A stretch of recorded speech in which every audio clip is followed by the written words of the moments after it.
Gaúcho e muito bem-humorado, o escritor Everton Luiz Antony é o primeiro convidado do Iluminuras de hoje. Ele tem 3 livros publicados e ótimas histórias para contar. O primeiro conto foi escrito ainda na adolescência. Pouco depois, um desses textos foi selecionado para compor um livro de contos. Era o que ele precisava. Na sequência, Everton lançou Muito Além do Precipício, O Amplexo do Polvo e Ela é Maluca, mas Eu Sou Doido por Ela, que deve ter continuação. Everton, você se lembra do primeiro livro que você leu e que te marcou? O primeiro livro que eu me lembro de ter lido, ainda muito novo na infância, com coisa de 7, 8 anos, foi O Menino do Dedo Verde, que era uma fábula traduzida do francês, a história de um menino que tinha o poder mágico de enterrar o polegar e fazer nascer plantas onde ele colocasse o polegar, né? Esse foi o primeiro, cronologicamente falando. Mas eu acho que mais importante do que o primeiro, nessa ordem do tempo, seria o primeiro que me tocou enquanto poder de sedução do texto, da literatura, de começar a ler um livro e não querer parar até terminar esse livro. E o primeiro livro que me tocou dessa forma foi A Lagoa Azul. Por quê? O que você lembra? É muito engraçada a história como esse livro entrou na minha vida, né? Porque naquela época, isso era começo dos anos 80, estava passando no cinema o filme com a Brooke Shields e um rapaz loirinho que contracenava com ela. E naquela época eu tinha cabelo loiro e crespo, né? Eu saía na rua com a minha mãe e todo mundo dizia: "Nossa, minha senhora, como seu filho parece esse rapaz do filme A Lagoa Azul", né? Hoje parece inacreditável, porque com esse meu excesso de testa ninguém acredita, né? Mas naquela época efetivamente parecia, né? E um dia minha mãe encontrou esse livro na livraria, a edição, que tinha na capa os atores do filme, né? E ela comprou esse livro e me deu de presente para ler, né? Eu não li esse livro, eu devorei o livro, porque eu tinha uns 10 anos na época, e a história eram 2 crianças que sobreviviam a um naufrágio numa ilha deserta, e nesse período da ilha, eles vão se descobrindo enquanto pessoas, os seus sentimentos, seus corpos, sua sexualidade, e aquilo era tudo que naquela idade eu queria saber. Uma criança, um pré-adolescente, tem curiosidade sobre esse tipo de coisa, né? E ali a literatura me ganhou para sempre. Talvez a sua mãe não tenha acertado exatamente, né? No livro, ela achou que exagerou um pouquinho ou não? Gostou assim mesmo? Com certeza ela não sabia o que tinha no livro, senão ela não teria me dado esse livro. Ela comprou pela semelhança, realmente. Ela não conhecia o enredo, né? Se ela soubesse, com certeza não teria ganho esse livro, mas ainda bem que ela não sabia. E a partir desse ponto, Everton, você passou a ler com frequência? Esse foi realmente o divisor de águas na minha relação com a literatura. A partir dali eu nunca mais deixei os livros em segundo plano. Eram amigos que eu tinha na vida, eram os livros, os amigos reais e os amigos dos livros, né? E o que você gosta de ler? Eu gosto do texto de qualidade, né? Um texto bem escrito. E dentro desse critério de qualidade, de uma escrita que flui, eu não faço a diferença entre poesia ou romance, conto, crônica. Eu gosto do bom texto, né? Leio menos poesia do que eu queria, porque como eu sou um leitor compulsivo, eu leio muito e leio rápido, eu acabo consumindo mais literatura em prosa que me absorve por mais tempo, né? Que autores, por exemplo? Eu vou citar 2 nacionais e 2 estrangeiros que tudo que me cai na mão deles eu leio, né? Nacionais eu gosto muito do Marçal Aquino e Daniel Galera, autores brasileiros contemporâneos, né? E estrangeiros, eu sou absolutamente fã do Bukowski, Charles Bukowski, e curto muito também um autor cubano, Pedro Juan Gutierrez, né? A gente falou até aqui, Everton, das suas leituras. E o Everton, autor, quando é que você começou a escrever? Eu me recordo da época da escola, no primeiro grau ainda, nós tínhamos uma professora de redação na escola, e no começo do ano ela listava 50 títulos para nós. Então, cada semana nós tínhamos que fazer uma redação. E na semana seguinte, depois da correção, ela lia as melhores, né? Então, eu sempre queria que a minha fosse lida. Então, eu me forçava sempre a fazer uma boa redação, uma redação interessante, né? Ali foi um começo, mas ainda assim, no âmbito redação, uma coisa bem escolar mesmo. Um pouco mais adiante, com 15, 16 anos, já no segundo grau, eu comecei a tentar algumas experiências, digamos assim, literárias. Eu comecei a escrever contos, né? Eu realmente tinha um conto bom, que eu considerava bom na época, e mandei esse conto e esqueci da vida, né? Uns 3, 4 meses depois, eu chego um dia em casa do quartel e tem um Sedex me esperando, né? Abri o Sedex e encontrei um livro, Histórias de Xadrez, né? E aí eu pensei, mas que raio de livro é esse? Porque nem xadrez eu jogo, né? Aí comecei a folhear o livro e quase caí para trás quando no meio do livro encontrei meu conto publicado, né? Aí voltei rápido, folhei de trás para frente o livro e fui ver a explicação para aquilo, né? E aí eu descobri que eu tinha participado de um concurso literário promovido por um clube de xadrez de Porto Alegre, cujo tema, obviamente, era o jogo de xadrez, né? Quando eu vi o meu conto publicado num livro cuja temática não tinha nada a ver com o assunto do meu conto, eu pensei comigo mesmo, de repente eu levo jeito para a coisa, né? Porque se a banca, se os jurados encontraram mérito naquele texto totalmente fora de contexto, eu resolvi me aplicar na escrita também. A gente tem aqui, Everton, o seu primeiro livro, Muito Além do Precipício, é um livro de contos. Foram contos reunidos dessa época? Exatamente dessa época. Esse livro, Muito Além do Precipício, é uma coletânea de contos que eu tinha de participação em concursos. Então, basicamente, são os contos que eu enviava para concurso, eles estão no Muito Além do Precipício. E o detalhe curioso desse livro é que esse título, Muito Além do Precipício, é o título do conto que eu mandei para o concurso do Clube de Xadrez. Então, como forma de homenagem àquele conto, eu botei como título do meu primeiro livro, Muito Além do Precipício. Ele mereceu, né? Acredito que sim. Por estranho que possa parecer, ele cumpriu sua função. Legal. E quanto tempo depois você lançou o seu segundo livro, Everton? Está aqui também, O Amplexo do Polvo. Foi pouco tempo, muito tempo depois? O Amplexo Polvo, na verdade, eu escrevi entre os anos de 2000 e 2002 aproximadamente, né? Só que como nessa época eu estava terminando a faculdade, já estava começando a me preparar para concurso público, eu escrevi o livro e deixei na gaveta, eu não mexi mais com ele, né? Depois de praticamente 10 anos, já aqui em Brasília, em 2012, eu resolvi retomar essa história porque eu tinha muito apreço por ela. E o detalhe do Amplexo do Polvo é que, na verdade, ele é um conto do Muito Além do Precipício, que eu gostava muito desse conto, e quando eu escrevi o conto para o Muito Além do Precipício, eu percebi que a história rendia mais, e só não rendeu mais naquele momento, porque como era um conto para um concurso literário, eu tinha um limite de laudas, mas eu sabia intimamente, eu tinha essa convicção que a história renderia mais, né? Então, quando eu escrevi O Amplexo do Polvo, eu peguei o personagem, ampliei a história dele, dei um antes e um depois, botei outros personagens na órbita da história, e surgiu o Amplexo do Polvo, né? Que acabou virando um romance. É um romance, é uma narrativa longa, que tem múltiplos narradores, né? É um livro, como eu digo, é um livro de muitas verdades, porque cada capítulo é um personagem diferente que está narrando. E ele vai formando uma colcha de retalhos, e a costura desses retalhos é que vai dar a forma final para o Amplexo do Polvo, né? E o último, está aqui também com a gente, Ela é Maluca, mas eu sou doido por ela, que é bem pessoal, né? Absolutamente pessoal, 110% autobiográfico, né? Isso foi uma experiência que eu resolvi fazer porque depois de escrever o Amplexo do Polvo, que era uma leitura e uma escrita muito pesada, muito sombria até, eu resolvi me experimentar fazendo humor. E para fazer humor, eu tinha que ter um argumento muito forte para fazer essa primeira experiência. E nada melhor do que jogar um olhar curioso sobre a experiência de ser casal, né? Então, eu resolvi fazer esse humor autobiográfico e eu acho que o livro, ele funciona quase como um guia de autoajuda para casais, porque nem sempre é fácil a vida de casal, né? Então, muitas vezes não é aquele mar de rosas que todo mundo imagina e a gente tem que cuidar porque esse mar às vezes dá uma ressaca, né? Então, para a gente não morrer na praia, tem que saber surfar essa onda juntos, né? Então, são histórias que eu colecionei com a minha companheira ao longo de 20 anos de relacionamento, né? E eu resolvi compartilhar com as pessoas, com o público em geral, porque mesmo quem não nos conhece enquanto casal, vai acabar se divertindo, que são histórias absolutamente hilárias, bizarras, não parecem verdade, mas são verdade. Então, é um livro que eu recomendo também. Bom, falando em compartilhar, vou pedir para você ler um trechinho aqui para a gente, para que as pessoas tenham pelo menos um gostinho aqui.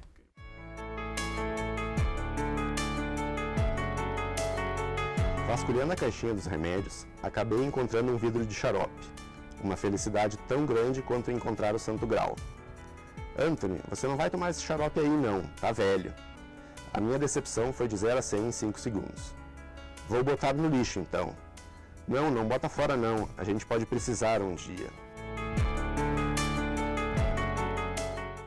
Esse é o tipo de humor que a Luciana é capaz de produzir inconscientemente e diariamente, né? É totalmente verídico. Totalmente verídico. Essas e outras histórias são verídicas. Tem gente que diz para mim que eu inventei essas histórias, mas a Luciana sempre confirma, não, eu sou assim, né? Eu acho que por isso que dá certo o nosso relacionamento, porque eu sou um burocrata, né? Se eu não tivesse essa bagunçada no meu dia a dia, eu acho que seria um dia a dia meio cinza. Então ela que dá essa cor no meu dia a dia, né? E o que os leitores têm dito? Você tem esse feedback? As pessoas que já leram e entraram em contato comigo têm relatado uma experiência muito prazerosa de diversão mesmo, que não consegue parar de rir com o livro, porque o livro é assim do começo ao fim, né? E falando ainda sobre esse livro, Everton, com esse sucesso, você pensa em continuá-lo, escrever um novo a partir desse? Eu não comecei a escrever a continuação dessa saga matrimonial, né? Mas por esse feedback que eu estou tendo, eu estou considerando a possibilidade de fazer um volume 2 dela maluca. Ela continua maluca, talvez. É isso, Everton. Muito obrigado pela sua participação aqui no Iluminuras. Eu agradeço a oportunidade, foi um prazer ter participado. A gente vai para o intervalo e volta num instante para falar mais sobre literatura, desta vez com o advogado da União e professor universitário, Jefferson Carlos Guedes.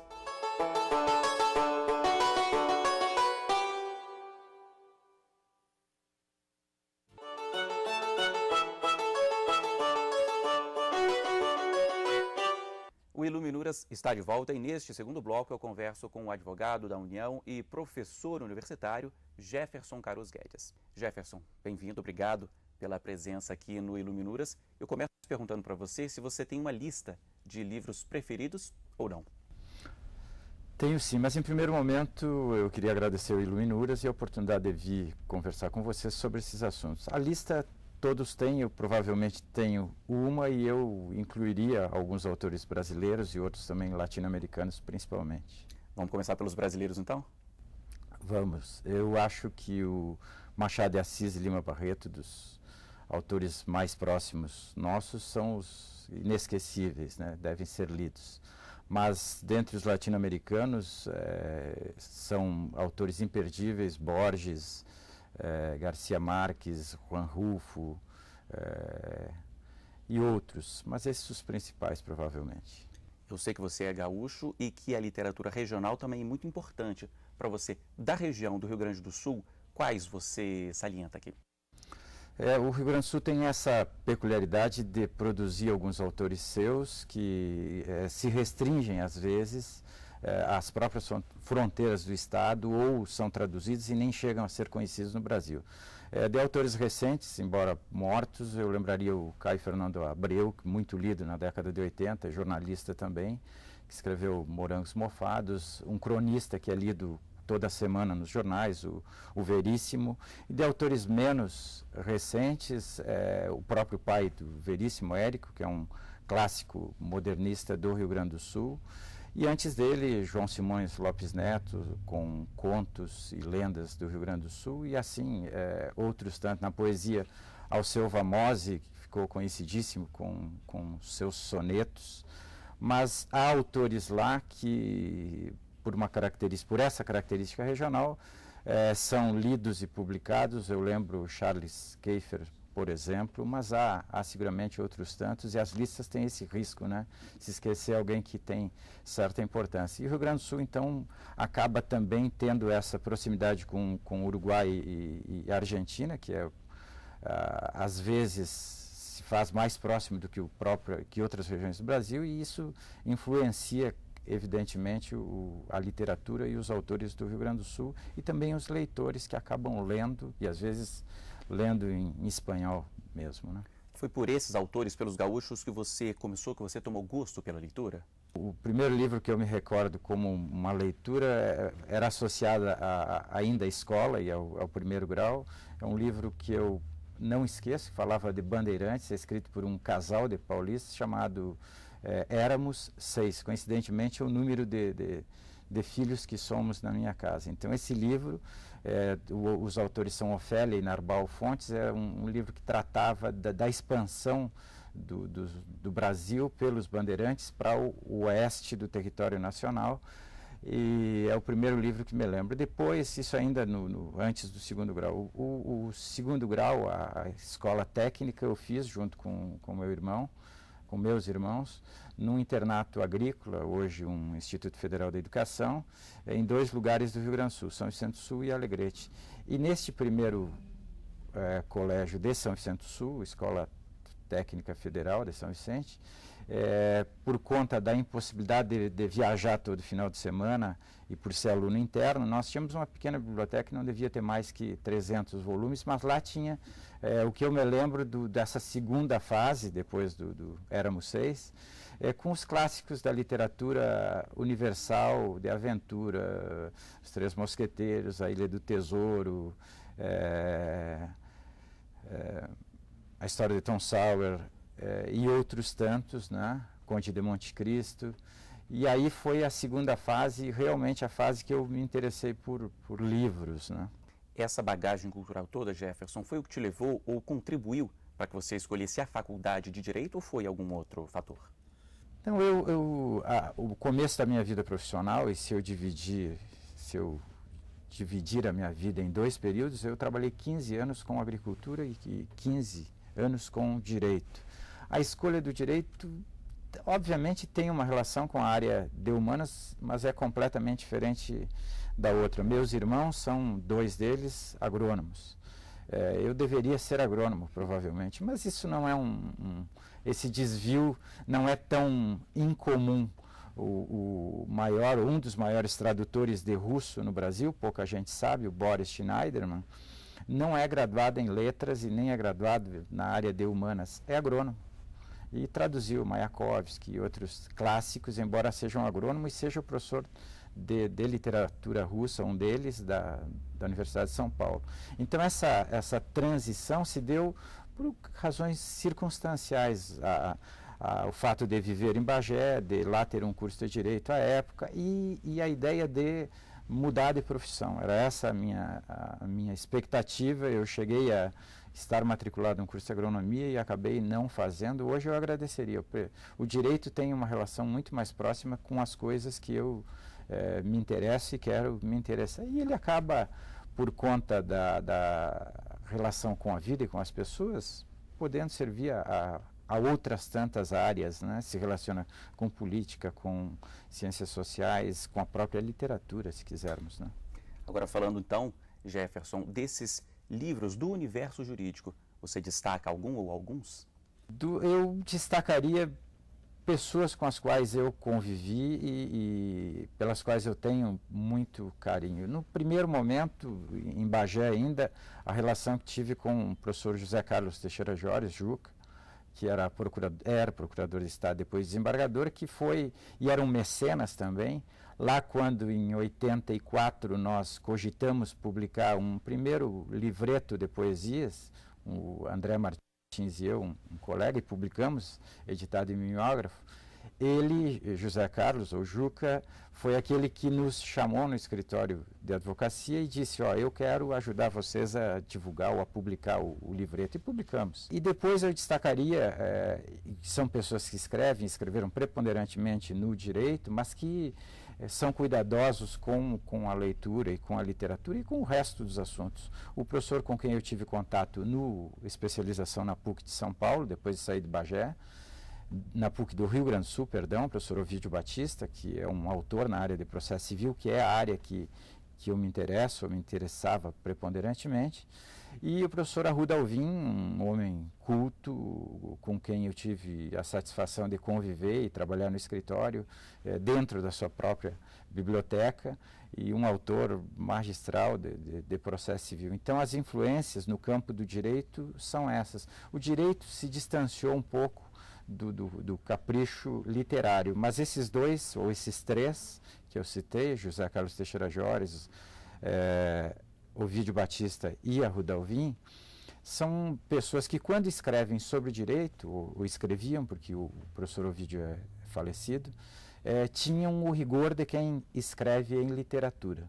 A gente já conversou aqui sobre muitas influências, muitos livros, muitos autores. Vou pedir para você, Jefferson, eleger um deles como mais importante. Tem um? Isso é impossível. Eu deveria eleger 2, e eu citaria 2 argentinos, aliás, 2 latino-americanos, o Garcia Marques, que é colombiano, falecido há pouco, e o Borges, já falecido há uns anos. Deveriam ser esses dois, por 100 Anos de Solidão e pelo Aleph, livros completamente diferentes. O 100 Anos de Solidão, uma novela longa, pesada, que conta a história de Macondo, da pequena Macondo e das tragédias da família Buendia, né? Deveria ser esse. Mas, na verdade, eu elejo um outro, que é um conto que todo mundo deveria ler e leva 5 minutos a leitura dele. É um conto que está no Aleph, do Jorge Luis Borges. Se for possível, deveria ser lido em espanhol, e trata das peripécias de um pequeno aventureiro argentino que foge para Montevidéu depois de praticar um crime grave. Ele mata uma pessoa. O conto se chama O Morto. Então, no título do conto já se sabe o que vai acontecer, El Muerto. E o conto relata muito mais o dever de lealdade, a fidelidade, que se deve ter nas relações, sejam políticas ou profissionais ou pessoais. Então, eu destacaria do Borges esse conto que se chama O Morto, que está no Aleph. Vou fazer uma pequena pausa então para a gente relembrar um pouco mais sobre a vida e a obra de Jorge Luis Borges. O argentino nasceu em Buenos Aires em 1899. Morou também na Suíça e na Espanha, mas foi na terra natal que publicou as poesias e os contos que o transformaram em um dos escritores mais importantes da literatura mundial. Para os críticos, entrelaçou ficção e realidade como poucos. Jorge Luis Borges morreu em 1986. Falando agora, Jefferson, sobre as suas publicações, você tem 3 livros individuais, 4 em coautoria e atualizou o Tratado de Direito Privado, atualizou 4 volumes. Queria começar pelo tratado. O que você destaca? O Tratado de Direito Privado é uma obra que estava sem edição há anos e, por decisão de uma editora nacional, foi republicado em 2012 com seus 60 volumes, mais um índice. E para cada volume foram escolhidos autores para atualização. Coube a mim e ao colega professor da USP, Dr. Otávio Rodrigues Júnior, a atualização de 4 volumes, e um deles com o professor Tillman, da Alemanha. Essa obra é a maior obra sobre direito privado do mundo, 60 volumes, seguramente é a maior obra, a maior coleção de direito individual. Atualizá-la é trazer alguém que tinha o conhecimento geral do direito, mas era um civilista preponderante, para os autores atuais, com a nova jurisprudência, com a legislação atual, porque ela se referia ao Código Civil de 1916 e não de 2002. Para encerrar agora, Jefferson, estou aqui com um dos seus 3 livros individuais, o último, Igualdade e Desigualdade. Você contava para mim antes aqui da entrevista, que é um trecho da sua tese de doutorado. Fala um pouquinho, por favor. Esse trabalho, efetivamente, é um terço da tese de doutorado e a parte introdutória e geral, que trata de direito constitucional. O restante do trabalho trata especificamente da igualdade e desigualdade no processo civil. Esse livro se preocupa, ou traz a parte que relata historicamente a importância do princípio da igualdade e a visão que se tem na história das nossas constituições e a atual visão que se tem da igualdade, que muito mais que a tentativa de tornar pessoas iguais é respeitar certas diferenças de certos grupos sociais, como negros, mulheres, homossexuais, crianças, idosos, adolescentes. Então, o trabalho foca na compensação das desigualdades, além de tratar do dever, óbvio que todos temos, de respeitar a igualdade, que tem o legislador e que tem o administrador também. Antes de encerrar, Jefferson, eu gostaria que você citasse aqui rapidamente um pouquinho, que falasse aqui um pouquinho sobre o seu objeto de estudo, de pesquisa hoje, que é a distopia, não é isso?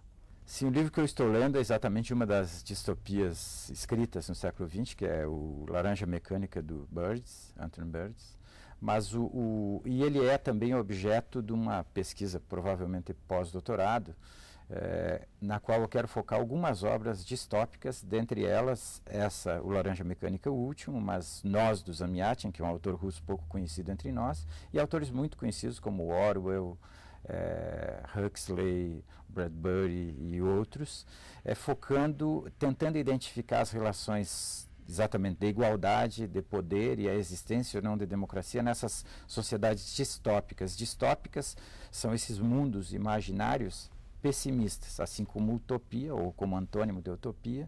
A utopia é um lugar bom, a distopia é um lugar ruim. Jefferson, é isso. Termina aqui o Iluminuras. Muito obrigado pela presença. Eu também agradeço, muito obrigado pela oportunidade do Iluminuras. E muito obrigado a você que nos acompanhou aqui hoje. Para rever este e outros programas, basta acessar tvjustiça.jus.br. Até a semana que vem. Tchau.